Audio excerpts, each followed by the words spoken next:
47 ہجری ہے اسلامی تاریخ۔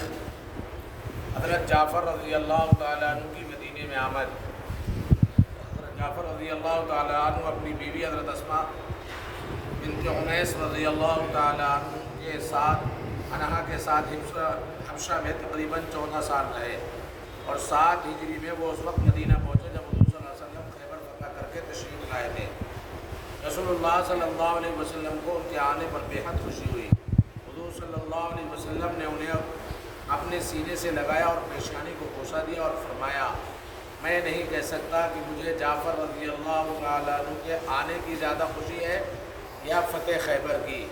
ابھی چند ہی دن حضرت جعفر رضی اللہ تعالیٰ عنہ مدینے میں ٹھہرے تھے کہ حضور صلی اللہ علیہ وسلم نے انہیں غزوہ موتہ میں روانہ کیا، جہاں روم کے بادشاہ نے مسلمانوں پر حملہ کرنے کے لیے 1 لاکھ فوج بھیجی۔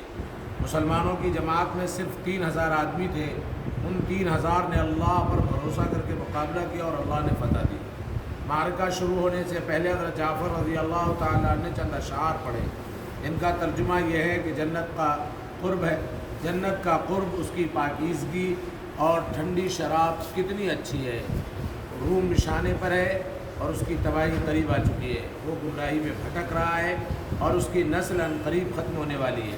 ان سے جب ہمارا مقابلہ ہوگا تو ہم ان کی گردنیں اڑا دیں گے۔ غزوہ موتہ سن 8 ہجری میں ہوا اور اسی میں حضرت جعفر رضی اللہ تعالیٰ عنہ کو شہادت نصیب ہوئی۔ حضور اکرم صلی اللہ علیہ وسلم کا معجزہ کسریٰ کی حکومت کے متعلق پیشین گوئی۔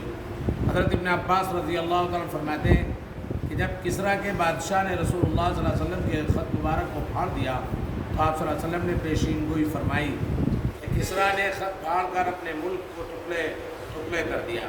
چنانچہ کسریٰ کی حکومت جو اس وقت سپر پاور سمجھی جاتی تھی، زمانے نبوت ہی میں ٹکڑے ٹکڑے ہو گئی اور حضور صلی اللہ علیہ وسلم کی پیشین گوئی سچی ثابت ہوئی۔ ایک فرض کے بارے میں غسل کے لیے تیمم کرنا۔ قرآن کریم میں اللہ تعالیٰ فرماتا ہے، اگر تم بیمار ہو جاؤ یا سفر میں ہو یا تم میں سے کوئی شخص اپنی طبعی ضرورت یعنی پیشاب پاخانہ کر کے آیا ہو یا اپنی بیوی سے ملا ہو اور تم پانی کے استعمال پر طاقت نہ رکھتے ہو تو ایسی حالت میں تم پاک مٹی کا ارادہ کرو یعنی تیمم کر لو۔ فائدہ، اگر کسی پر غسل کرنا فرض ہو جائے اور پانی استعمال کرنے کی طاقت نہ رکھے تو ایسی صورت میں غسل کے لیے تیمم کر کے نماز پڑھنا فرض ہے، اور غسل کے تیمم کا طریقہ وہی ہے جو وضو کے لیے تیمم کا طریقہ ہے۔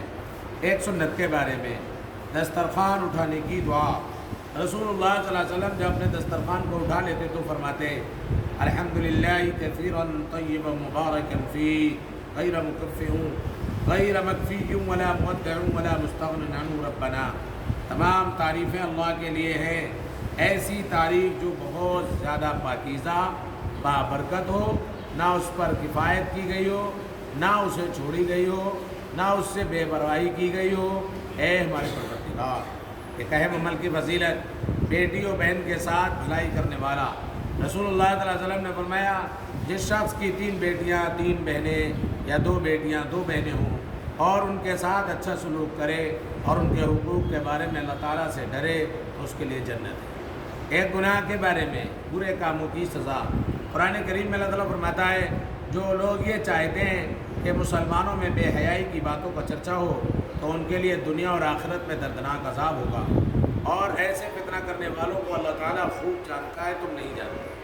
دنیا کے بارے میں دنیا کی ظاہری حالت دھوکہ ہے۔ قرآن کریم میں اللہ تعالیٰ فرماتا ہے، یہ لوگ صرف دنیاوی زندگی کی ظاہری حالت کو جانتے ہیں اور یہ آخرت سے بالکل غافل ہیں۔ یعنی انسان صرف دنیا کی چیزوں کو جانتا ہے اور اسی کو حاصل کرنے کی فکر میں لگے رہتا ہے، انہیں پتہ ہی نہیں کہ اس کے بعد دوسری زندگی آنے والی ہے اور وہ ہمیشہ ہمیشہ کی زندگی ہے۔ لہذا دنیا میں لگنے کے بجائے آخرت کی تیاری میں مشغول رہنا چاہیے۔ آخرت کے بارے میں دوزخ کے سانپ۔ رسول اللہ صلی اللہ علیہ وسلم نے فرمایا، دوزخ میں بڑی لمبی گردنوں والے اونٹوں کے برابر سانپ ہیں، ان میں سے ایک سانپ ڈس لے گا تو دوزخی 40 سال تک اس کی جلن محسوس کرے گا۔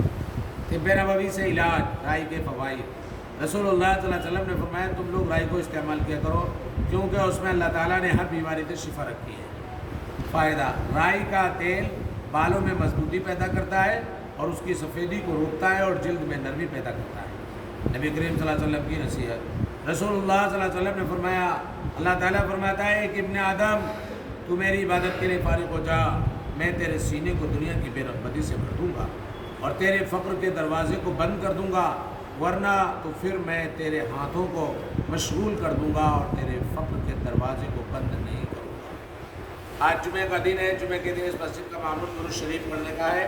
حضرت انس بن مالک رضی اللہ تعالیٰ عنہ فرماتے ہیں، حضور اکرم صلی اللہ علیہ وسلم نے فرمایا کہ جو شخص جمعہ کے دن عصر کی نماز کے بعد اپنی جگہ پر بیٹھے بیٹھے 80 مرتبہ درود شریف پڑھے، اللہم صلی علی محمد النبی الامی وعلی آلہ وسلم تسلیما، تو اللہ تبارک و تعالیٰ اس کی برکت سے 80 سال کے پچھلے تمام صغیرہ گناہوں کو معاف فرما دے گا اور 80 سال کی مقبول عبادت کا ثواب اس کے نامہ اعمال میں لکھا جائے گا۔